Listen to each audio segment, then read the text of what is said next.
Now, Sports Talk with Brodes. Here's Hunter Brody. Before we start this interview with Marc Zumoff, remember we are broadcasting live from the Manscaped Man Cave. You will get 20% off and free shipping with the code BROD at manscaped.com. All right, enjoy. This is going to be a good one. What is going on, everyone? Welcome on into Sports Talk with Brodes. Today, we have a very special guest, Marc Zumoff, play-by-play announcer of the Philadelphia 76ers. I'm super excited to just sit here, enjoy our coffee. It's a little early for us. Enjoy the coffee. We'll start here. Marc, what are you, a black coffee guy? I have to go simple black coffee always. You know what? It depends on the situation, but I would say 99% of the time I have like the carnation stuff that I put in there. And, when I go to Wawa, it's the same thing. I look for the vanilla stuff. I don't put any sugar in because I know I'm going to get some sweet from that.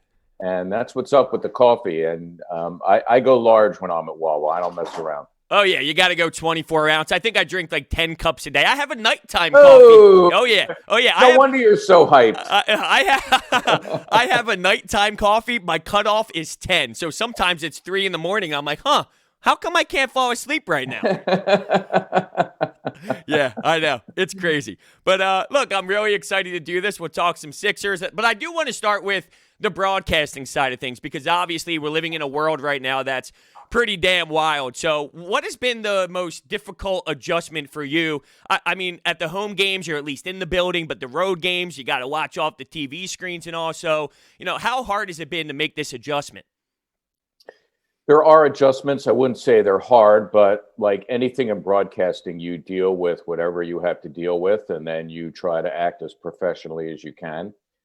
As far as the home games are concerned, we are literally, if anybody has ever gone to a hockey game where you see the goal judge and he's inside like a little plastic box.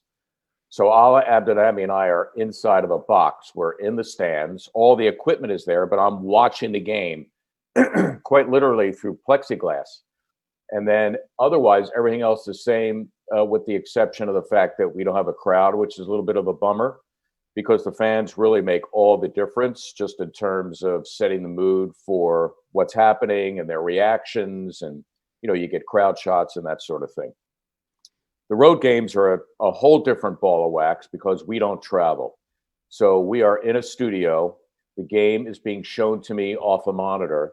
And unlike the normal situations, Brodes, where I am there and I can look in places other than what people are seeing, I can only see what people are seeing. So I'm restricted to that. And sometimes something will happen on the floor. There'll be a call by a referee or something like that, and I won't know what's going on. And I have to hope that maybe my producers got an ear out with someone at the arena who's telling him what's going on. But for the most part, it's not that bad. And fortunately, I think I know what's going on. So I'm able to do the games that way. And I have a great color analyst in Ala Abdelnaby and an awesome team that supports things with graphics and replays. So it's all good. Yeah, the one thing you touched on was the crowd, and I can only imagine, when you do your standard, yes, when there's 25,000 people doing that, it brings that intensity. Is it just so weird to have to do something like that? Not to say that it's forced, but when it happens with everybody else, it happens, and I can only imagine that being such a different mentality. It is, and there are some times where the crowd is in such a frenzy that as an announcer, somebody takes a three, Seth Curry for 3. And then when the ball goes through the hoop, you lay out and let the crowd say yes. So that element is certainly missing. And then just being there among Sixer fans. I know it makes a difference for the players. They're there, they play for the audience. In fact, the other day, I guess it was one of the Miami games where Joel Embiid is doing this. And I'm saying, who is he doing this for? You know what I mean? There's like nobody in the stands, and he's doing it. Like, can you imagine Iverson doing this and nobody's there? So, right. Yeah. Does a tree fall in the forest, and if nobody's there, can somebody hear it? I don't know where I'm going with this, but it's come on back. We just hope it happens sooner rather than later. Maybe by playoff time, a limited amount of people will be allowed in, but that's pure conjecture on my part. I have no idea what I'm talking about.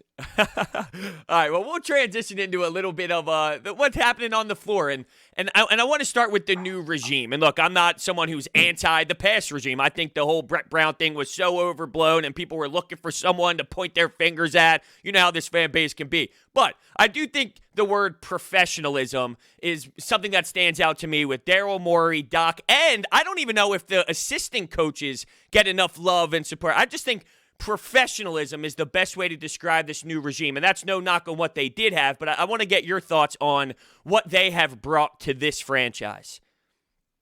So let's start at the top with Daryl Morey, who is now president of basketball operations. He was with Houston for 14 years. He was on the cutting edge of the analytics movement, so he's, neck deep in all of that. For those who are supporters of the process, with Sam Hinkie, clearly Sam Hinkie was an acolyte of his. So Daryl Morey is a guy who is deeply rooted in NBA success. He hasn't won a championship to this point, but that's not to say he doesn't know what he's doing, nor the fact that he's doing a good job for the Sixers. I think for the most part, people are happy with the roster, but you could bet, and this is where Daryl Morey really shines, when there's an opportunity to make a move or a move needs to be made, he finds a way to do it. Al Horford was not a fit for the Sixers, for example. He had signed a hefty 4-year deal with the team, and there were a lot of people who thought, all right, well, Al is going to have to stay on the roster, and boom. He was able to make a move. True, it was for a player who's getting up there in years, but he's still very viable and has played really well lately, and that's Danny Green. So if there is a way, Daryl Morey figures out a way to get it done. And then you have Doc Rivers, who comes with a Hall of Fame resume. And I think not only because he won a title and because he's 10th all time in NBA history and wins, he commands a certain respect in the locker room. And the one thing I was always told about Daryl, or I should say Doc, which I like, is that he could take what an individual player does and fit that into a team scheme, which I think a lot of players embrace because they all want to be me at some point. And you touched on the assistants, which is a special place in my heart because oftentimes for a broadcaster, because the head coach is so busy doing what he needs to do, media obligations and that sort of thing, that the assistant coaches become a great conduit for information. So Dave Yeager, who's in charge of the offense, a former head coach, Sam Cassell, who was a terrific player back in the day, won titles with Houston, won a title under Doc with Boston in 2008. And Dan Burke, who's in charge of the defense, who is an NBA lifer, who is just a font of information. So I kind of rotate between those three guys, and they have been awesome just in terms of how they've helped me. And I know that they're a big help to Doc and the players as well. Yeah, absolutely. I think that it's almost, you see the reports of Ben Simmons working with Sam Cassell and things of that nature with the offensive side of the game. And I just feel like that's somewhat getting thrown under the radar, that they have all of these guys that have been around the block for so long and they've had a lot of success in other areas in this league. So, you just add that to Doc Rivers and it's multiplied by 10 what already is brought to the table. Let's get to Joel Embiid, because this season he has a different sense of urgency, and you've seen him from when he first got here, from that clip shown on TV where there was a tape delay and everyone was all nervous that he didn't like that he was drafted and all that, which was of course funny moment. But you saw him since he got here. This year it's like, wow, what I saw him do against the Miami Heat in the one quarter where he scored 20 points, 8 of 8, and then he took it over in overtime. It was special. So what have you seen since he has gotten here, and then specifically a little bit this year? I see what you're seeing on the floor, a guy who takes over when he needs to, which is something that all-stars, superstars need to do. I think he's really critical. For example, he came on our show after a win where he performed very well and was criticizing himself for too many turnovers. So he's very self-aware in that regard. He's in the best shape that I've ever seen him in. He's playing well over 34, 35 minutes, sometimes more per game. And he seems as though through his years of experience, he is sensing what it is that he needs to do as a team leader. He also has professional help off the floor, whether it's physical therapy or training or a chef who cooks meals, prepares meals for him. Becoming a father, which hopefully you'll find out at some point in your time, does change your perspective and puts a whole new light on life itself. So all of these things combined with the fact that, and this is scary, probably has not reached his peak in terms of a player. Remember, he started out relatively late to a lot of guys, and he's only in his mid-20s. So I'm really excited. This is good things are happening as it relates to Joel, and it's been great to see his development and what he's become to this point. Yeah, I know this sounds crazy because he's so damn talented and he does so much on the floor, but I think one of the best things that I see out of him every single night is he walks up to that free throw line and it's automatic. Like when you see the stat sheet afterwards, 12 of 12, 16 of 16, 14 of 14, and we're talking about a 7-footer, and it feels like we just expect it to happen at this point, which it's rare. I mean, it's rare to be able to do that and then add his size to it. He's constantly just knocking down the free throws and in crucial moments too. It gets to the point when he misses, it's whoa, hold on a second here. No doubt. I think I had our researcher do. I'll say Josh Schrager, who's our associate producer. He's awesome. And I said, how many times in his career has Joel gone to the line, shot 10 or more free throws, and made them all? And there was a ton of times. So for a player to do that. Typically, when you're going to the line a lot, that means you're playing really well. That means you're scoring a lot. And it shows that he's concentrated, because oftentimes players can lose concentration and end up missing that odd free throw. So the fact that he's done it, I don't know, somewhere like 7 or 8 times already in his career, I think is pretty phenomenal. But again, it just points out his commitment, his maturity, and the fact that he realizes now that as an all-star, there's a certain responsibility that he has, and he's taken it seriously. Definitely. And one of the big things that he needed to work on over the offseason was passing out of that double team and getting it to the open guys. And it's obvious that he has excelled in that area. There's still some work to do, but he's done a fantastic job this season. How much of that do you think is on, and this is not to look at it from a negative side on Embiid, but just the natural spacing now with Seth and with Danny Green, as you mentioned? There's so much more room to operate, and Seth Curry's shooting almost like 60% from 3 at this point. So when you're a defender, you need to make that choice. Am I going to double Joel Embiid? Can I leave Seth Curry that wide open? He's knocking everything down. So when you look at the spacing of this team, how much of that is, why Joel Embiid has a lot more room to operate? And when they do double him, you have that ability to give it to someone who can now really make it fly.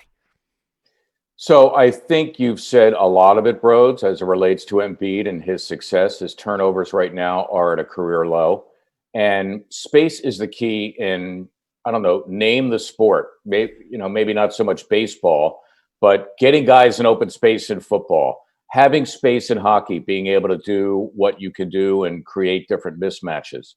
And certainly in basketball, it's very key. Ben Simmons often talks about the fact that it's much easier for him to maneuver in space because you're forced to spread the floor with shooters. So it obviously is key. And again, just the fact that he's been around the block, we're talking about Embiid now so many times, that he's been faced with so many double teams, that I think he's getting used to those situations as well.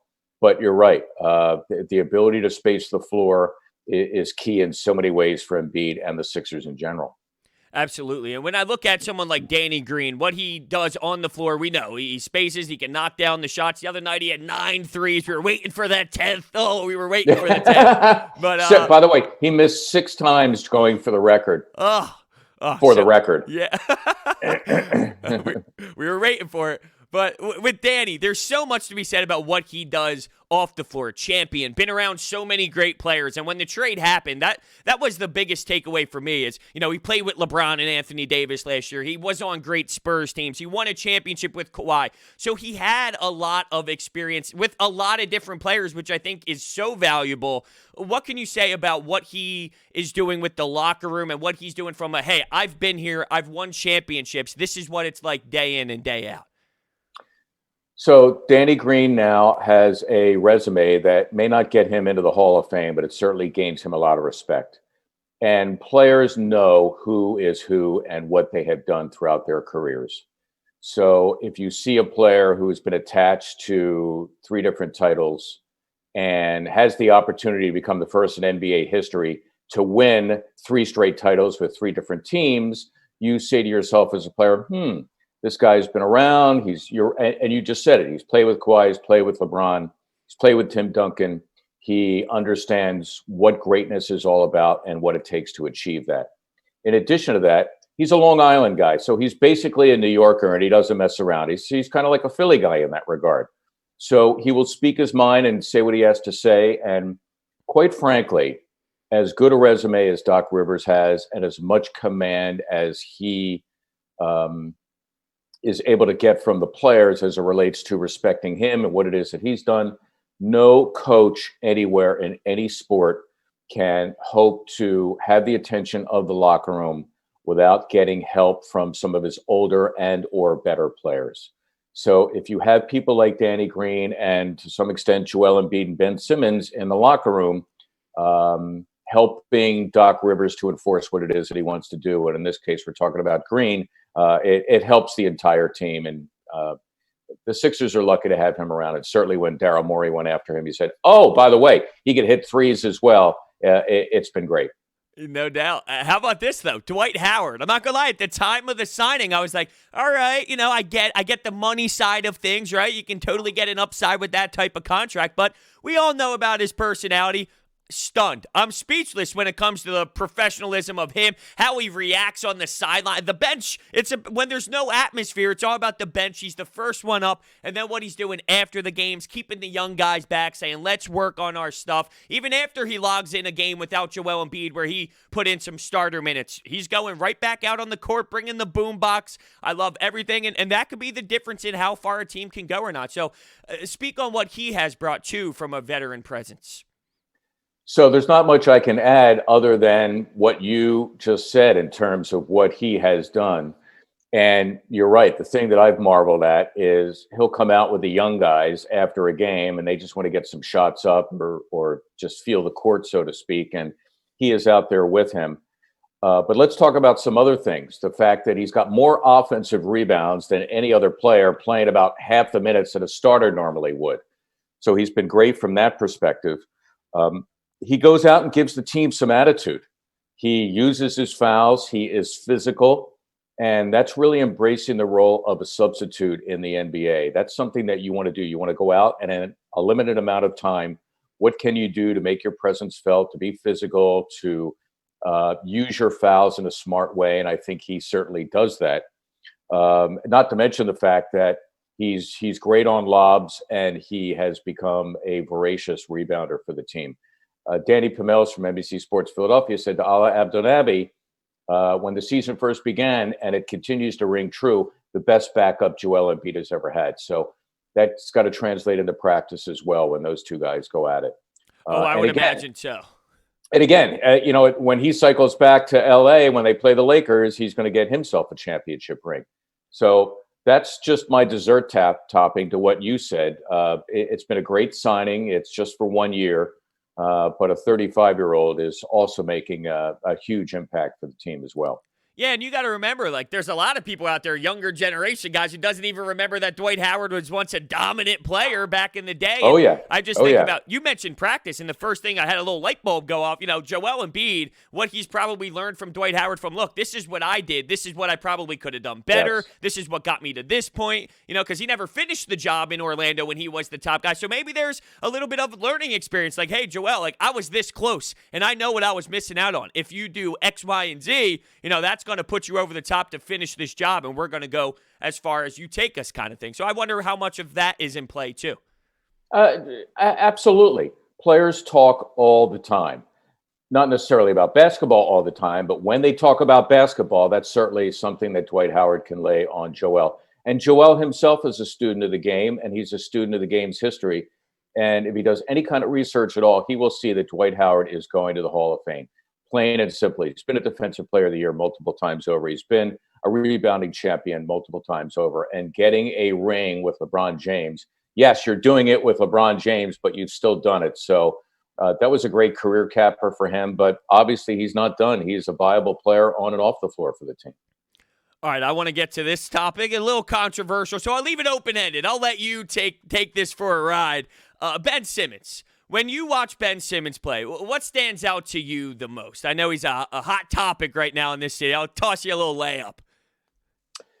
So I love Ben, and quite frankly, I was not ready for him to be part of the James Harden trade. I don't know how many people supported that. Quite frankly, I prefer a player who defends because, no, he's not a great scorer, but what other effect can he have on the game that causes that point differential that isn't necessarily scoring or whatever else that Harden brings to the floor? This is no disrespect to James Harden, who is also going to the Hall of Fame, is a multiple All-Star, and may very well work out for the Nets.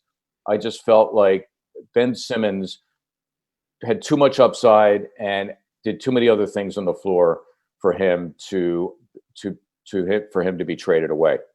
There might be an adjustment period. I was thinking about this the other day with Ben under Doc Rivers, who perhaps maybe even more than Brett Brown is demanding that Ben be more of a point guard.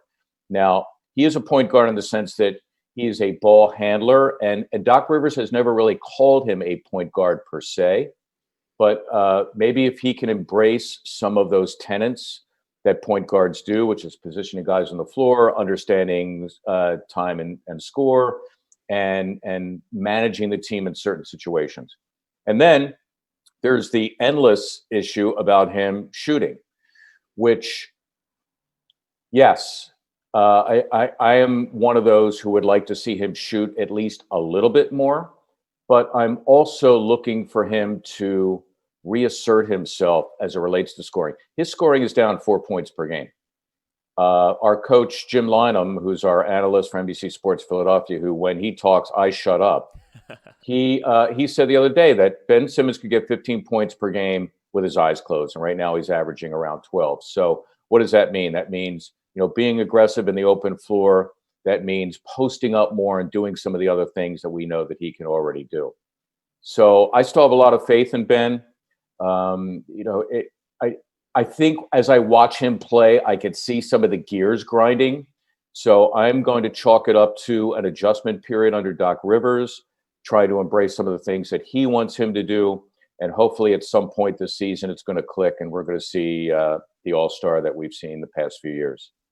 I would love for that to happen. Absolutely. Real quickly, I would like to let everybody know about my sponsor over at DraftKings. The return we have all been waiting for is finally here. UFC's most notorious icon is stepping back into the octagon this Saturday. Be sure to check out DraftKings Sportsbook, the official sports betting partner of the UFC, for a shot to turn $1 into $257. That's right. New users can bet $1 on McGregor to win by knockout in the first round. And if he does, you'll be cashing in $257. Bet a little, win a lot. It's that simple. Do not forget about the playoffs in the NFL, so head to the app now and check out all of their great promotions.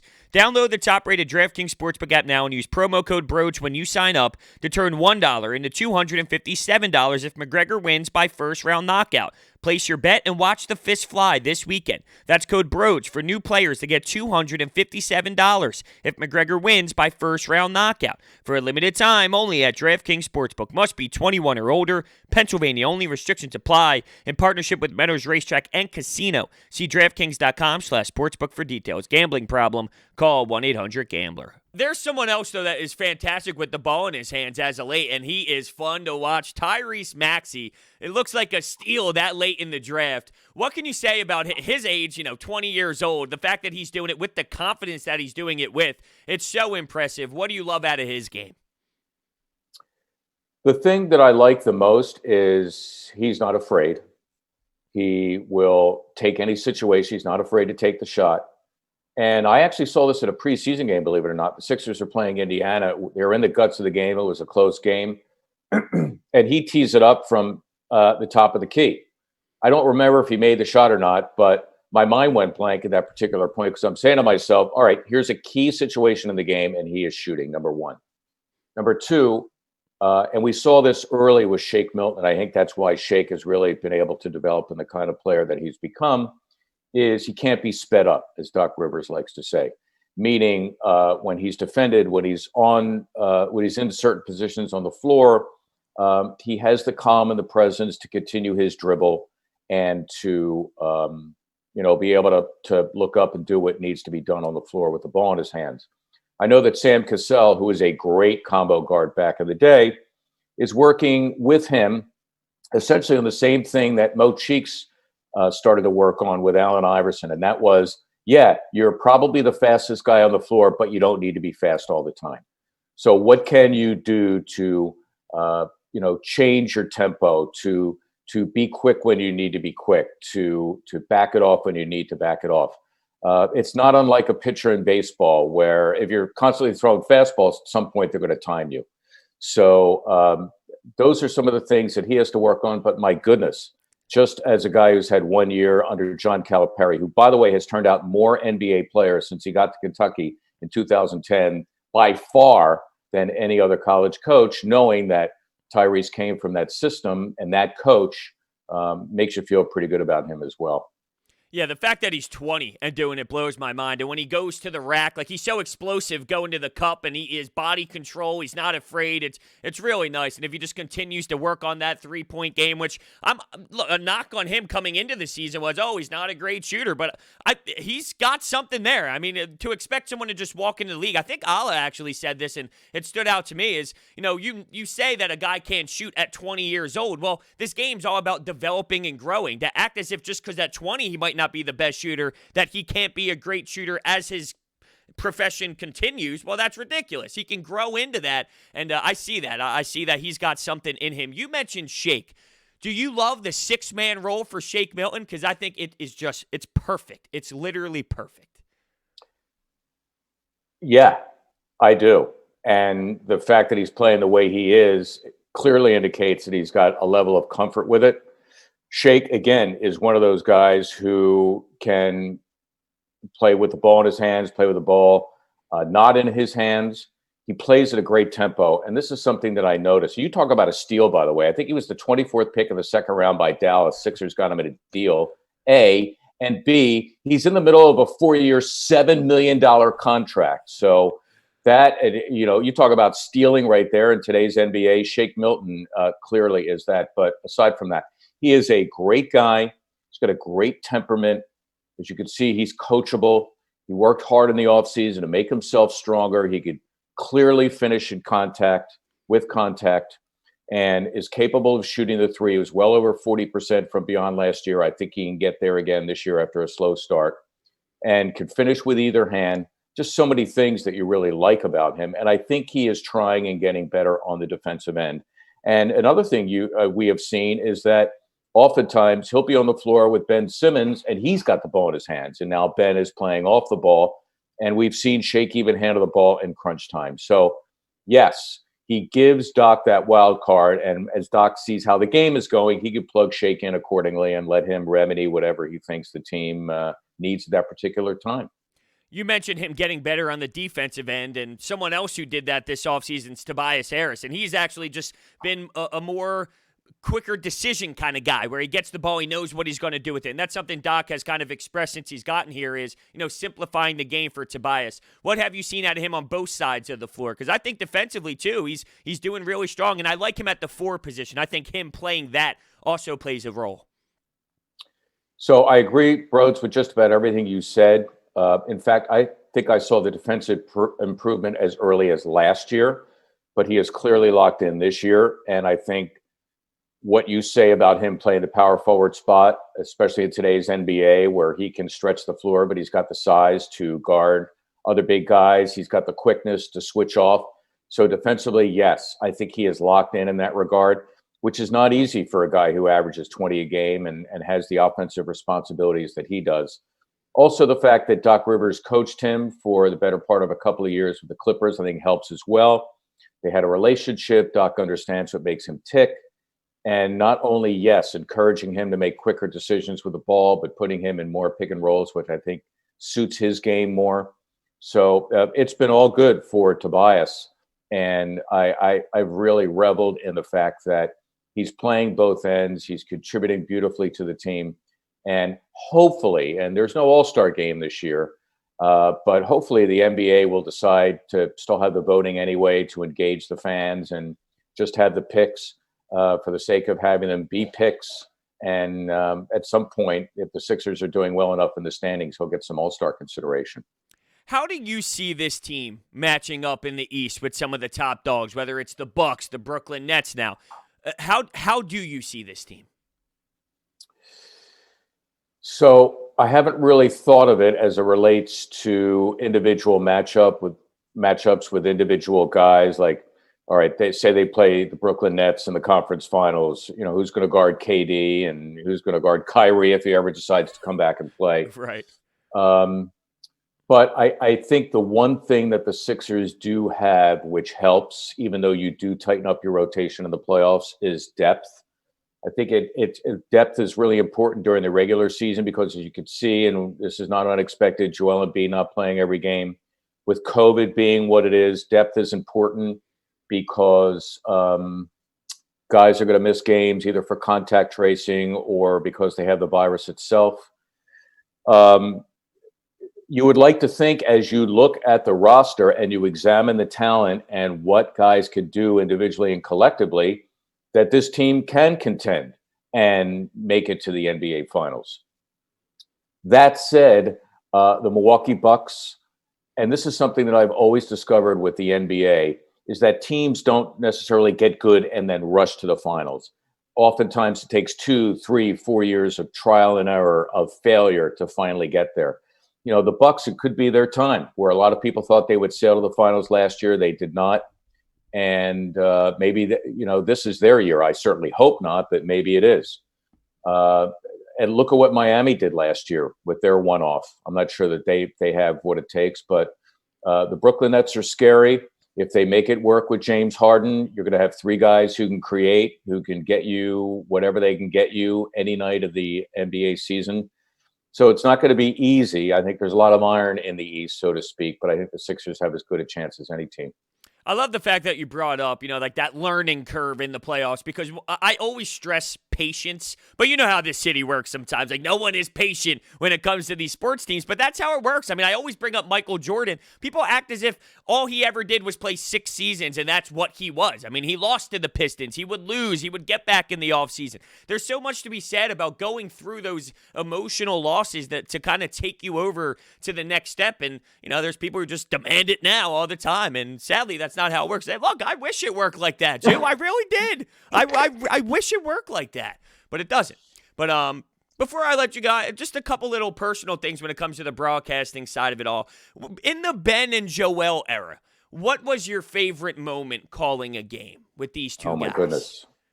I have to think about it. Well, Ben, right off the bat, I can think of the 3 steals he had in like the last minute against Indiana. I think that was last year to seal that up. And I think for Joel Embiid, it was his first ever game. I think, I think he got a slam. Maybe it was against the Houston Rockets in his first ever game, because we waited so long for Joel. I mean, it was 2 years, and it was like such a tease. And I have to say that Joel, he couldn't talk to the media. It was just a club policy back then because he was injured. So he would sit on the side a lot, and I would go to practices or shoot arounds, and he and I talked extensively, and a lot of it was just stuff that involved him off the floor, growing up in Cameroon, his late brother Arthur, and what it was like to deal with that, and his unfortunate passing.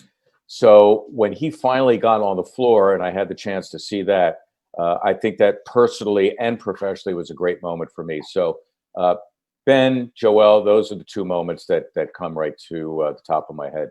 And then all time?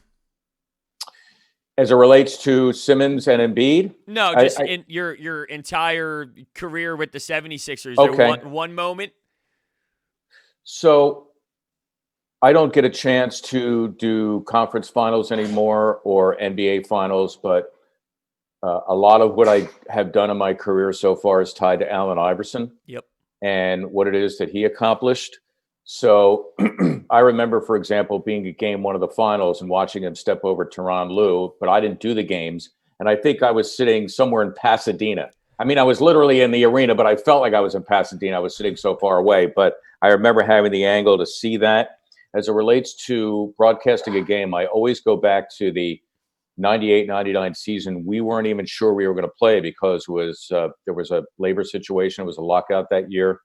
And they finally decided to start playing in February. It was a 50-game season, and it was a sprint. Every game mattered. The team finally made the playoffs for the first time in 8 years. The Sixers were a 6 seed in the playoffs. Orlando, that was their first round opponent. They were a 3 seed. Sixers went down to Orlando. They managed a split. And then they came back to Philly for game 3. And I have to say that was as loud as I've ever heard a crowd at any Philly sporting event. And I grew up in Philly. I'm going to die here in Philly. So I know what it's all about. I'm all 4 teams, and I'm a 5th team with the Union. And that place was a madhouse. And Iverson just sort of caught the fever. He had what's still an NBA record, 10 steals in the game. I remember at one point, Matt Geiger nearly had a fight with Chuck Daly. The late Chuck Daly was the head coach of the Magic. And I don't think anybody sat down. And the place was in an uproar the entire time, all 48 minutes. And the Sixers won the game and ended up advancing in that series to play Indiana. So a lot of it's tied to Allen Iverson, and I was only too proud to be the soundtrack for a lot of what he did in his NBA career. Yeah, he was something. I mean, I remember when I was younger, I'm talking like 5, 6, 7, 8. Like, I was a hockey guy. I wasn't really into basketball yet so much, but Allen Iverson was so big. I mean, I'm walking out of my driveway, arm sleeves and like the headband, Allen Iverson blue jersey. I had a Corver one too in blue. I loved it, but I wasn't even a basketball fan yet, and that kind of just shows the power that here's this kid who doesn't really even enjoy the game to that level, which is crazy. I mean, I don't know how I ever was that way, but I eventually grew into realizing how beautiful the sport was.